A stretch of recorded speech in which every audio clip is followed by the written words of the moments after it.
Helpless cat. Okay, first thing, if you are on vacation or if you're at work or whatever, and you know there's going to be an shtf or you strongly suspect there is one, bug out immediately. Get in the car, get in a taxi, get out of there. Don't wait for the shtf event to occur.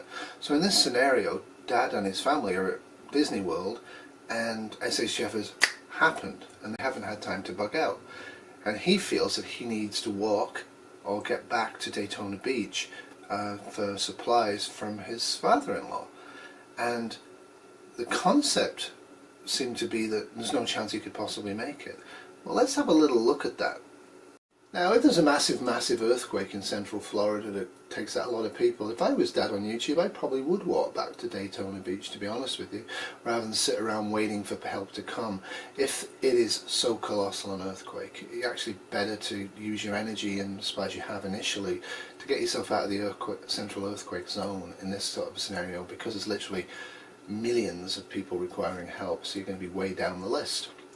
The other thing, of course, would be a sudden nuclear war. Now, leaving aside radiation, which is a different factor altogether, we're going to assume that for some reason radiation is not going to kill him if he stays in Disney World or if he goes to Daytona Beach. That would be more of a likely scenario, or a sudden meteor hit, or who knows what it would be. But I think the idea that you can have a sudden shtf and all of your friends and neighbours all around you and in cities are going to immediately pull out their guns and start randomly shooting everybody they encounter is absolutely farcical.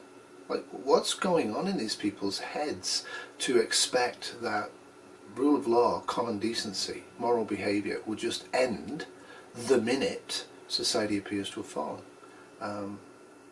We can debate that all day, but I think that's just delusional and bordering on paranoid schizophrenia. The other major fallacy and error that people made online, and I'm not sure, but I think Dad did it as well, is that when you live in a technological world and you are car dependent, as most preppers are, I don't have a driver's license, so I'm not.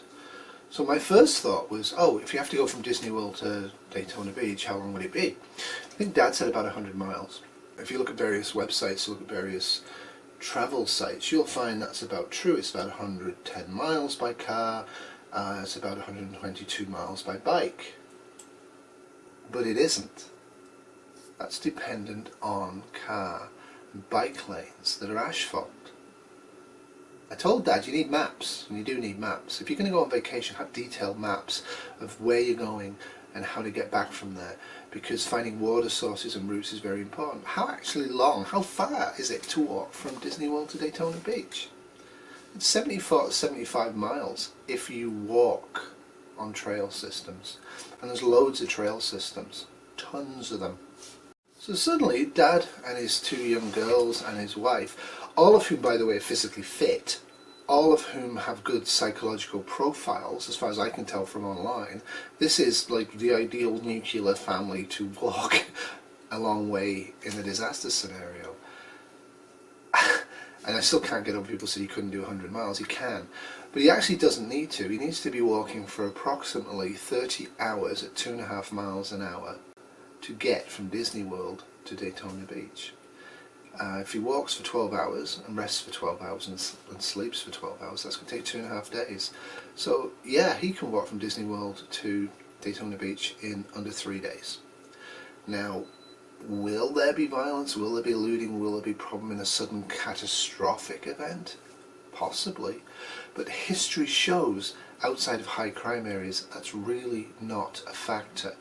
Weeks to days after an SHTF event.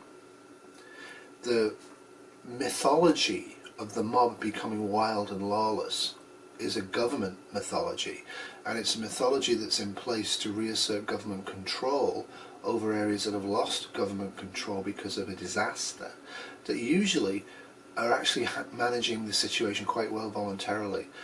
Food supply, blanket distribution, tent cities, all of that stuff organically starts. It happened in 9/11, it's happened in every major disaster in human history, and at some point I will do a series detailing various disasters in human history and how we, the people, actually are the most effective agents for protection for anybody in SHTF, and the government not so much.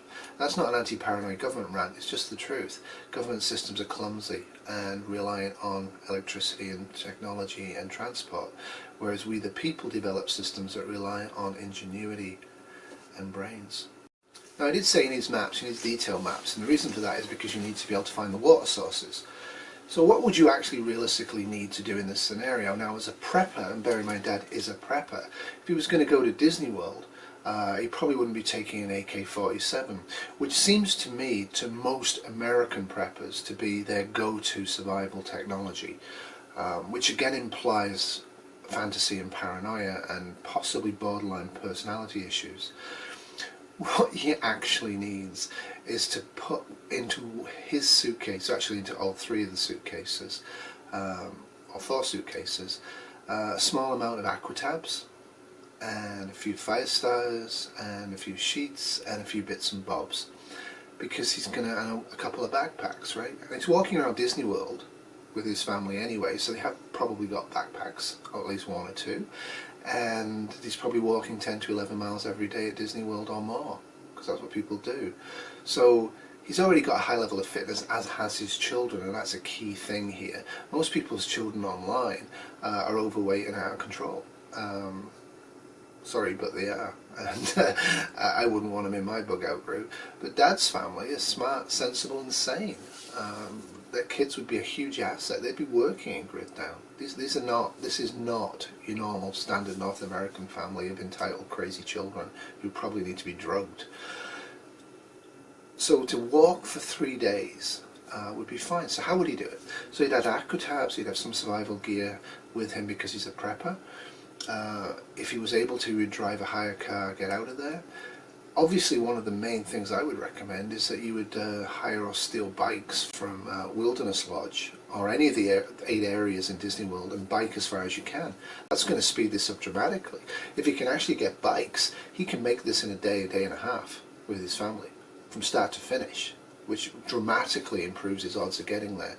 And there are designated bike trails, and there are areas to go. For me, the big problem with this would actually not be the random hordes of cannibals running around day 1 of SHTF to eat him and his family. For me, the problem would be the heat. So I would actually consider a nighttime walking bug out, and I think that's a kind of a good idea anyway from a security point of view. Florida's pretty flat. He's going to rise 7 meters over this whole journey, and probably descend about 7 meters as well. So he hasn't got significant hills. He's got pretty flat terrain. Sure, he's going to go through some areas where there might be crocodiles and stuff like that, but again, the crocodiles aren't going to form packs and mob him and his family, and just by carrying sticks, which he could easily make because of large forest areas around, he's fine. So I don't even think he needs a stove.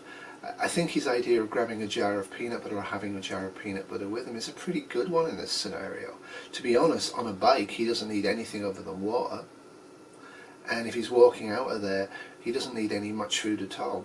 I don't see this as a technical problem, in terms not physical or safety or any methodology.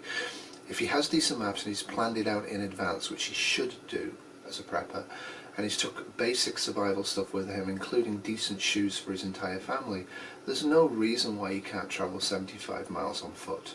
No reason at all. And as he said, so what's the point in having bug out bags if we're not going to make it, we're all going to die?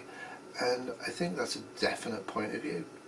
So let me explain this a bit more. A lot of preppers live in rural areas or semi-rural areas, and when they come to places like downtown Toronto, they freak out. I get it. When you live in a city, when you work in a city, it's less of a fear thing than if you live in the rural areas, and a lot of people put their own fears onto other people and project it in grid down scenarios. So I'm frightened of in grid down, you may not be frightened of. What you're frightened of, I may think is nonsense, and I think this particular scenario is nonsense. To say that a family who's trained and prepped with young kids cannot walk 100 miles is rubbish, and to say they can't walk 75 miles, which is what they need to do, is absolute craziness. Now, the one thing I would absolutely ask people to do is not to be cell phone dependent. So make sure you have a mechanical compass. You might have low visibility situation here. who knows what the SHTF is. So think about being able to be free from the cell phone and the computer and the car. There's far too many preppers out there that are dependent on them, and I am concerned when people are telling me that preppers en masse are telling them that they can't do a simple walk. I'm puzzled by that. Anyway, what do you guys think? Do you think Dad on YouTube and his 2 girls and his wife could walk from Disney World to Daytona Beach if a very sudden SHTF happened? Like I said, if it's radiation or nuclear blast or whatever, that kind of throws it into a different scenario altogether. But they're assuming he can walk out. And they all said he couldn't. Sad. Very sad. Dad on YouTube is a great guy and has a great channel, and you should sub to him. Well, it's a great scenario, and it's a totally possible scenario. We should always, as preppers, think outside the box, right? When I went to Lunenburg, my decision was I probably wouldn't make it back. Definitely wouldn't make it back with the dogs, and we'd figured out ways that we could try to make it back. That's what we do as preppers.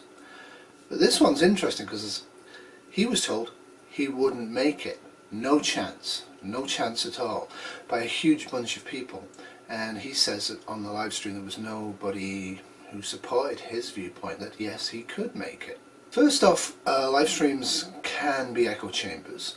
When 1 or 2 people who are charismatic or leaders in the live stream take a viewpoint, most people switch off their ability to think and actually join and spout what that leader is saying, and it can become quite vicious quite nastily. For this reason, there's a lot of live streams I never really appear in. I do catch a few, but I don't actually talk, mostly because I do have a different viewpoint politically and philosophically about prepping from quite a few people in that live stream, and I find they're absolutely unable to hear divergence without getting really angry.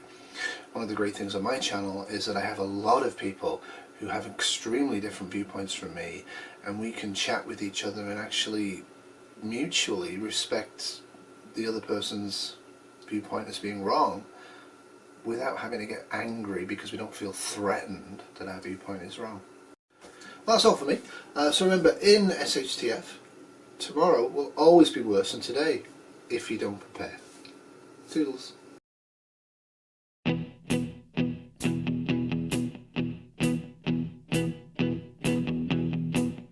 When I wake up, well, I know I'm gonna be the man who wakes up next to you. When I go out, yeah, I know I'm gonna be the man who goes along with you. If I get drunk, well, I know I'm gonna be the man who gets drunk next to you.